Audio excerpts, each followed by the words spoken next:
je pense qu'il faut arrêter de voir la sustainability, le RSE, on l'appelle comme on veut, mais comme étant un truc un peu laborieux qu'on doit s'imposer parce qu'en fait on nous le demande, etc.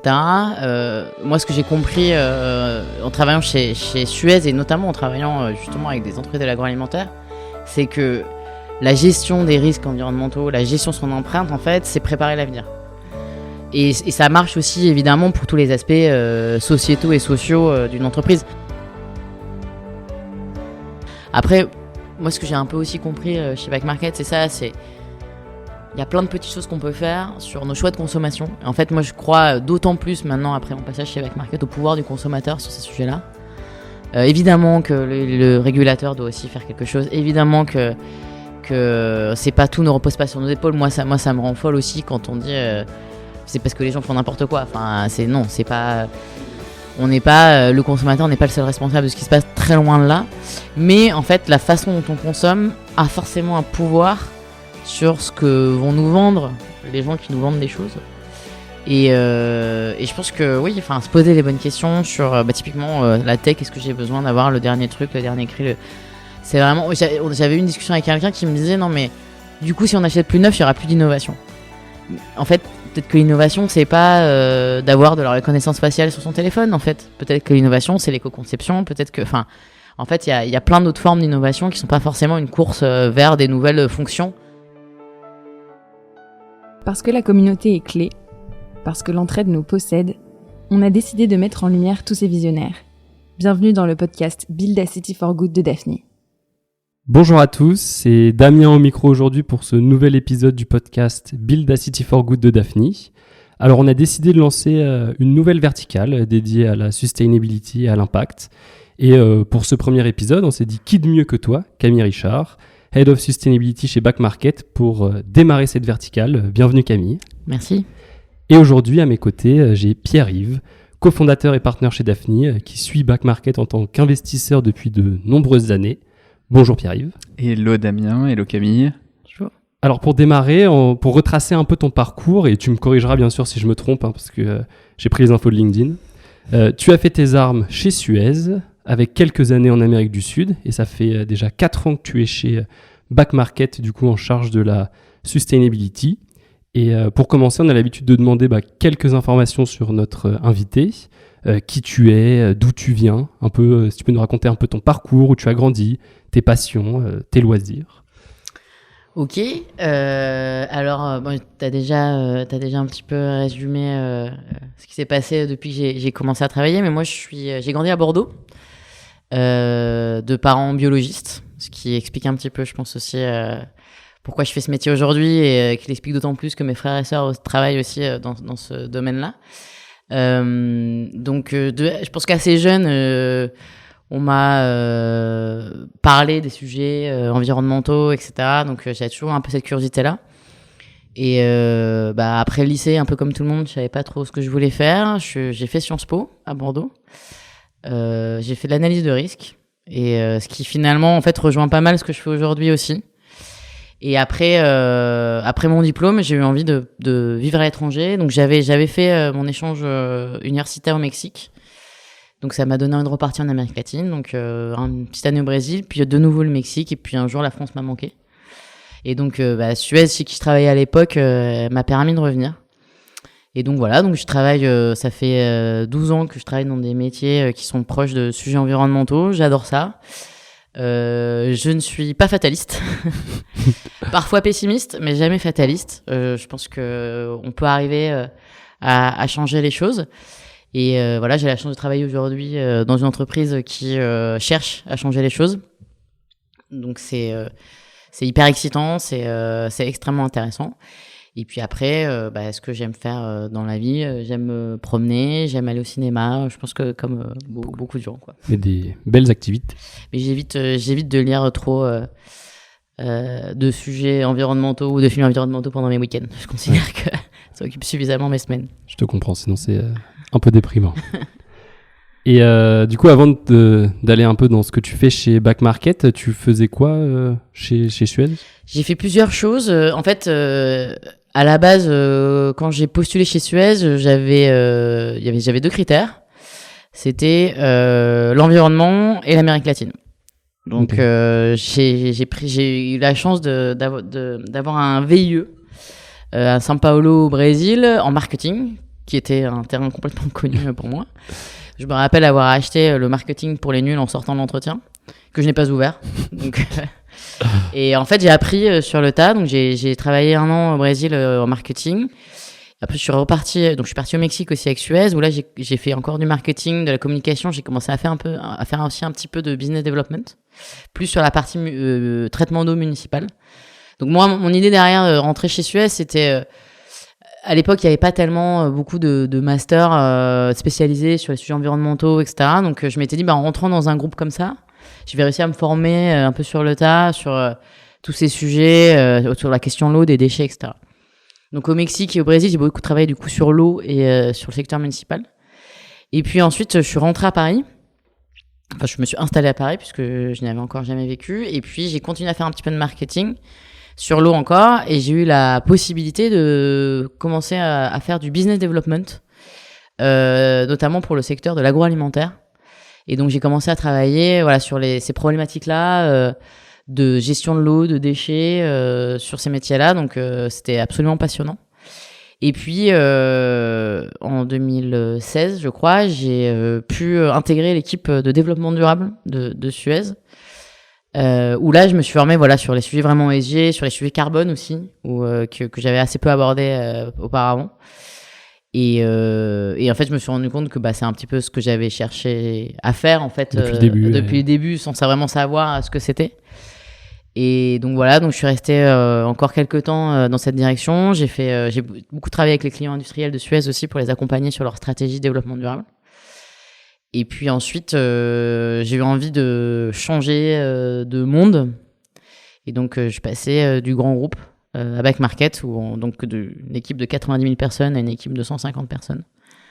Donc, comment on fait ce changement ? Comment tu fais ce changement de paradigme où tu passes d'un grand groupe international à une société qui est en plein développement, même si c'est des sujets très forts environnementaux ? Alors...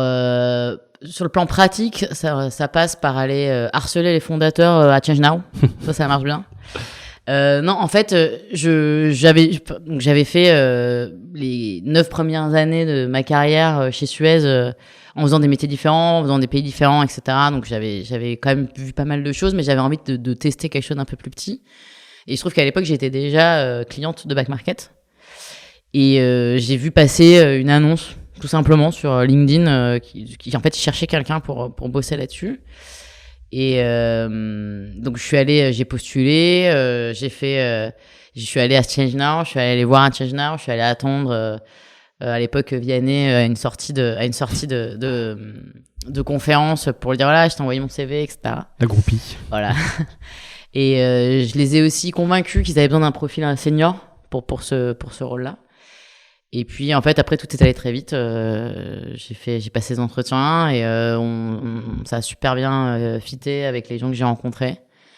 Et puis voilà. Et après je pense que c'est plus facile de passer d'un grand groupe à une petite structure que l'inverse. Oui. C'est vrai que j'imagine. J'ai moins d'exemples de l'autre côté. Il y a moins de politique, il y a moins de c'est plus horizontal. C'est un peu plus simple. Ouais. Et c'était le bon moment pour toi ou pour Back Market d'avoir un Head of Sustainability ? Parce que c'était quoi ? C'était 2020 ? Ouais, c'était début 2020. Alors, c'est vrai que c'était une création de poste, donc ça peut sembler un petit peu étrange pour Back Market, qui est ce qu'on appelle une boîte Impact by Design, puisque l'externalité positive de Back Market, c'est d'éviter des impacts environnementaux. Je pense qu'il y avait un petit peu... un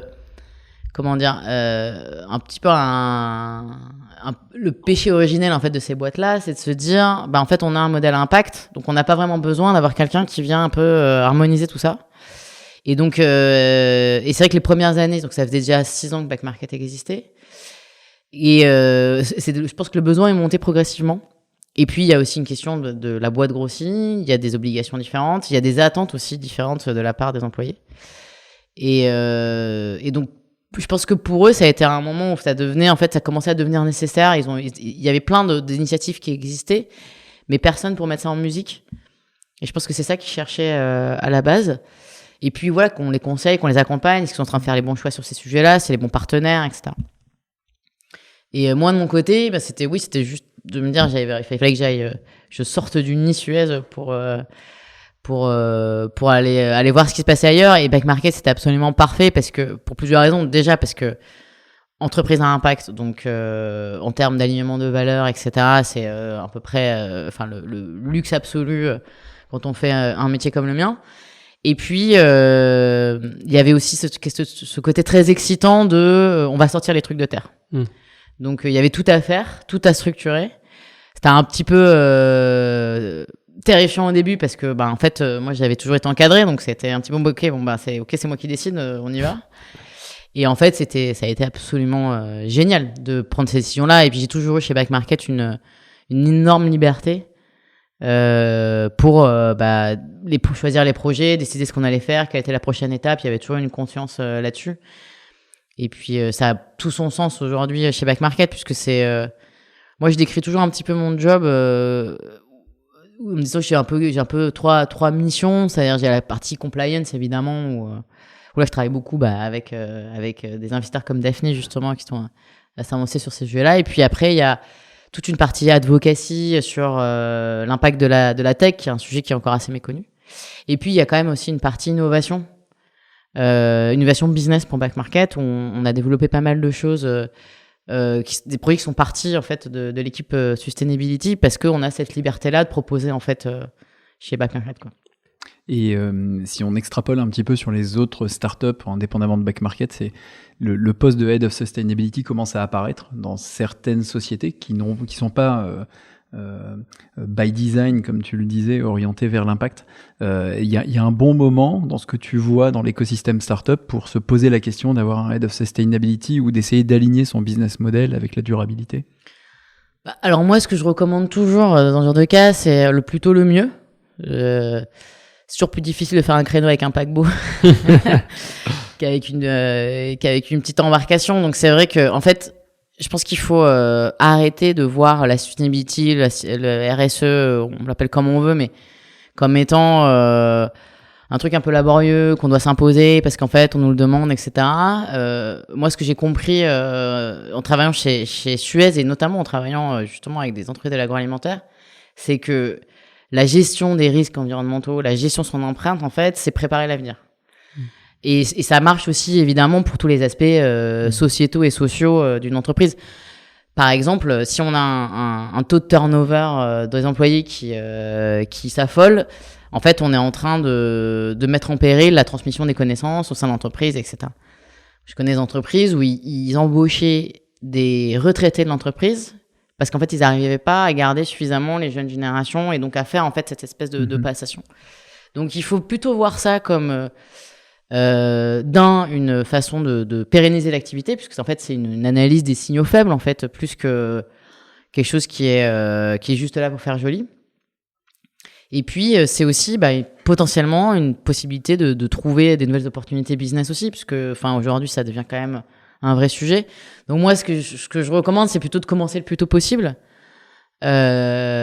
pour que ça soit intégré tout de suite dans la gouvernance de l'entreprise parce qu'après, c'est très difficile de plaquer des modèles sur quelque chose qui est déjà très ancré, très structuré. De devoir défaire et refaire, c'est plus compliqué que de Exactement. bien faire, en tout cas du mieux possible la première fois. Mais on est assez aligné sur la vision où l'ESG, sustainability, etc., c'est pas des rôles qui doivent se cantonner à la compliance. Il y a un énorme enjeu d'innovation et de pouvoir, comme tu le disais, identifier tous les signaux faibles et pouvoir créer de la valeur finalement extra-financière et financière en même temps pour la boîte concernée, quoi. Ouais, exactement. Oui, puisque je retiens de ce que tu dis sur la durabilité, c'est que la durabilité, on en parle dans les sustainability, mais c'est la durabilité de la société elle-même. En fait. Exactement.